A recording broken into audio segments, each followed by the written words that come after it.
Good evening. You've had a long day.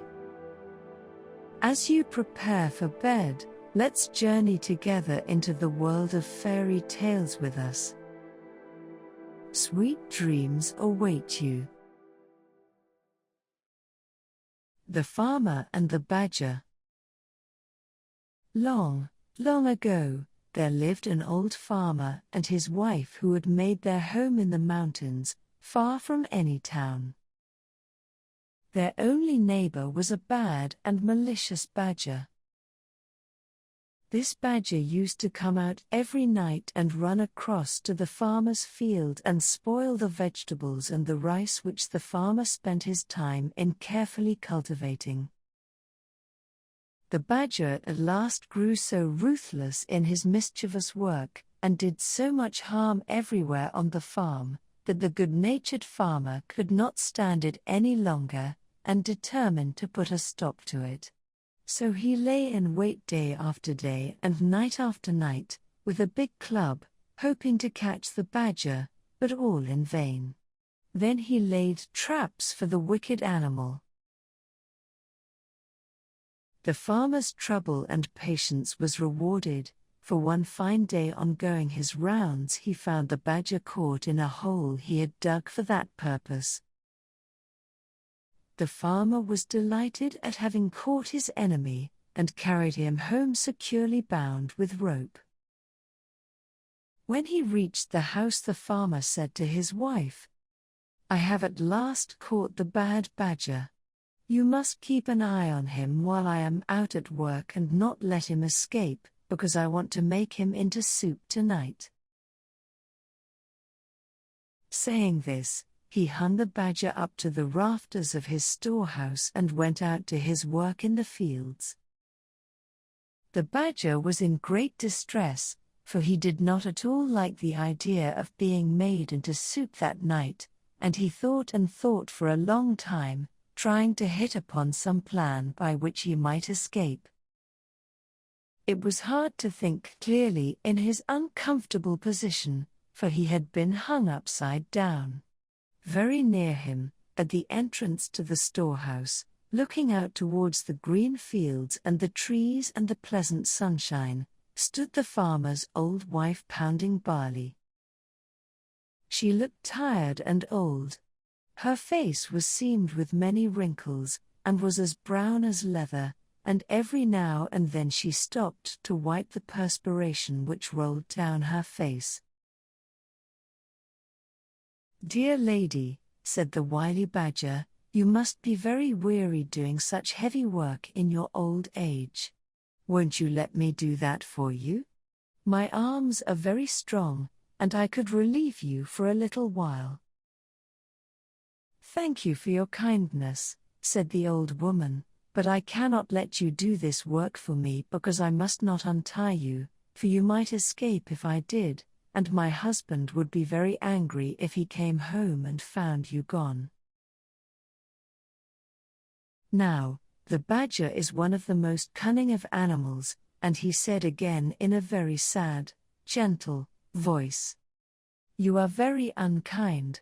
You might untie me, for I promise not to try to escape. If you are afraid of your husband, I will let you bind me again before his return when I have finished pounding the barley. I am so tired and sore tied up like this. If you would only let me down for a few minutes, I would indeed be thankful." The old woman had a good and simple nature, and could not think badly of anyone. Much less did she think that the badger was only deceiving her in order to get away. She felt sorry, too, for the animal as she turned to look at him.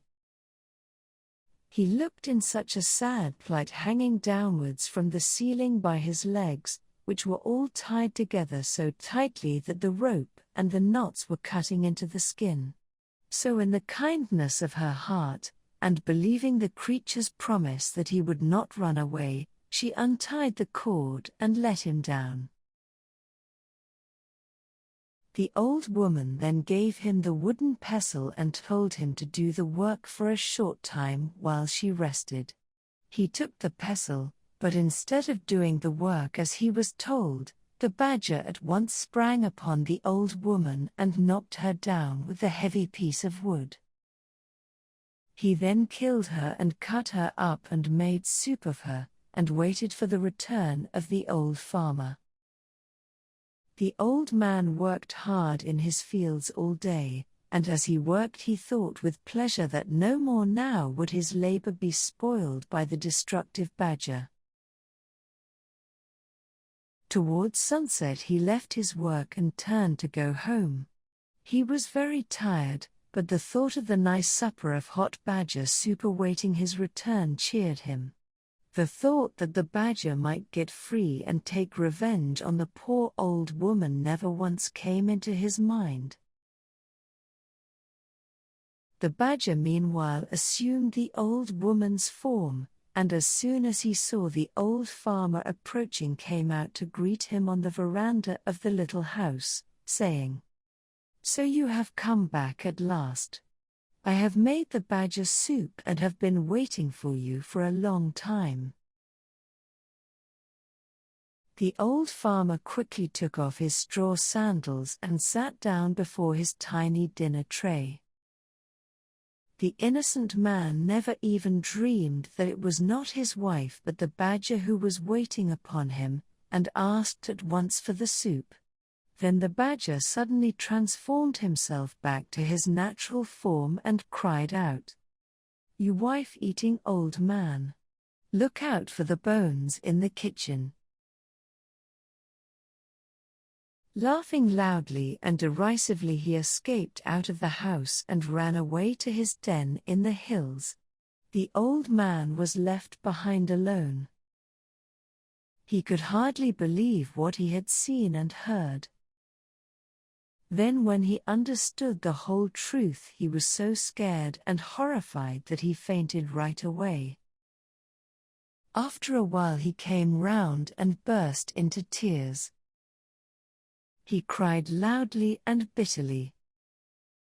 He rocked himself to and fro in his hopeless grief. It seemed too terrible to be real that his faithful old wife had been killed and cooked by the badger while he was working quietly in the fields, knowing nothing of what was going on at home, and congratulating himself on having once for all got rid of the wicked animal who had so often spoiled his fields. And oh, the horrible thought, he had very nearly drunk the soup which the creature had made of his poor old woman. "Oh dear, oh dear, oh dear!" he wailed aloud. Now, not far away there lived in the same mountain a kind, good-natured old rabbit. He heard the old man crying and sobbing and at once set out to see what was the matter, and if there was anything he could do to help his neighbor. The old man told him all that had happened. When the rabbit heard the story he was very angry at the wicked and deceitful badger, and told the old man to leave everything to him and he would avenge his wife's death. The farmer was at last comforted, and, wiping away his tears, thanked the rabbit for his goodness in coming to him in his distress. The rabbit, seeing that the farmer was growing calmer, went back to his home to lay his plans for the punishment of the badger. The next day the weather was fine, and the rabbit went out to find the badger. He was not to be seen in the woods or on the hillside or in the fields anywhere, so the rabbit went to his den and found the badger hiding there, for the animal had been afraid to show himself ever since he had escaped from the farmer's house, for fear of the old man's wrath. The rabbit called out, "Why are you not out on such a beautiful day? Come out with me, and we will go and cut grass on the hills together." The badger, never doubting but that the rabbit was his friend, willingly consented to go out with him, only too glad to get away from the neighborhood of the farmer and the fear of meeting him. The rabbit led the way miles away from their homes, out on the hills where the grass grew tall and thick and sweet. They both set to work to cut down as much as they could carry home, to store it up for their winter's food. When they had each cut down all they wanted, they tied it in bundles and then started homewards, each carrying his bundle of grass on his back. This time the rabbit made the badger go first. When they had gone a little way, the rabbit took out a flint and steel, and, striking it over the badger's back as he stepped along in front, set his bundle of grass on fire. The badger heard the flint striking, and asked, "What is that noise? Crack, crack." "Oh, that is nothing," replied the rabbit. "I only said crack, crack because this mountain is called Crackling Mountain." The fire soon spread in the bundle of dry grass on the badger's back. The badger, hearing the crackle of the burning grass, asked, "What is that?" "Now we have come to the burning mountain," answered the rabbit. By this time the bundle was nearly burned out and all the hair had been burned off the badger's back. He now knew what had happened by the smell of the smoke of the burning grass. Screaming with pain, the badger ran as fast as he could to his hole. The rabbit followed and found him lying on his bed groaning with pain. "What an unlucky fellow you are," said the rabbit. "I can't imagine how this happened. I will bring you some medicine which will heal your back quickly." The rabbit went away glad and smiling to think that the punishment upon the badger had already begun. He hoped that the badger would die of his burns, for he felt that nothing could be too bad for the animal, who was guilty of murdering a poor helpless old woman who had trusted him. He went home and made an ointment by mixing some sauce and red pepper together. He carried this to the badger, but before putting it on he told him that it would cause him great pain, but that he must bear it patiently, because it was a very wonderful medicine for burns and scalds and such wounds. The badger thanked him and begged him to apply it at once. But no language can describe the agony of the badger as soon as the red pepper had been pasted all over his sore back. He rolled over and howled loudly. The rabbit, looking on, felt that the farmer's wife was beginning to be avenged. The badger was in bed for about a month, but at last, in spite of the red pepper application, his burns healed and he got well.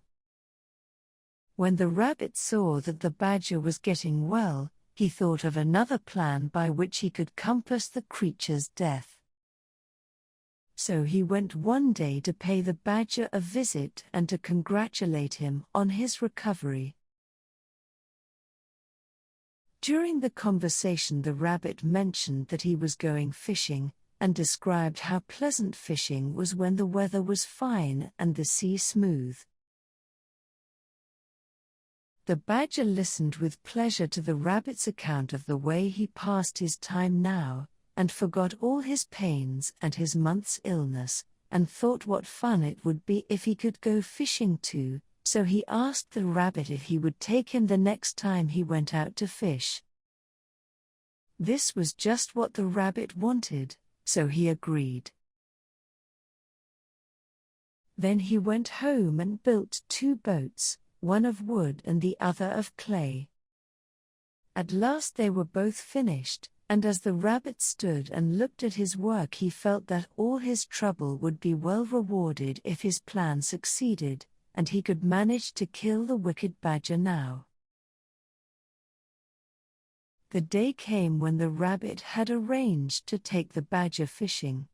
He kept the wooden boat himself and gave the badger the clay boat. The badger, who knew nothing about boats, was delighted with his new boat and thought how kind it was of the rabbit to give it to him. They both got into their boats and set out. After going some distance from the shore, the rabbit proposed that they should try their boats and see which one could go the quickest. The badger fell in with the proposal, and they both set to work to row as fast as they could for some time. In the middle of the race, the badger found his boat going to pieces, for the water now began to soften the clay. He cried out in great fear to the rabbit to help him. But the rabbit answered that he was avenging the old woman's murder, and that this had been his intention all along, and that he was happy to think that the badger had at last met his deserts for all his evil crimes, and was to drown with no one to help him. Then he raised his oar and struck at the badger with all his strength till he fell with a sinking clay boat, and was seen no more. Thus at last he kept his promise to the old farmer.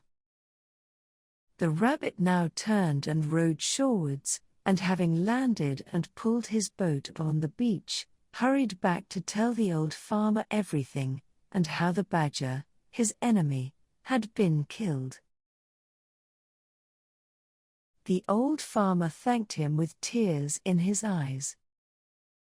He said that till now he could never sleep at night or be at peace in the daytime, thinking of how his wife's death was unavenged, but from this time he would be able to sleep and eat as of old. He begged the rabbit to stay with him and share his home, so from this day the rabbit went to stay with the old farmer, and they both lived together as good friends to the end of their days.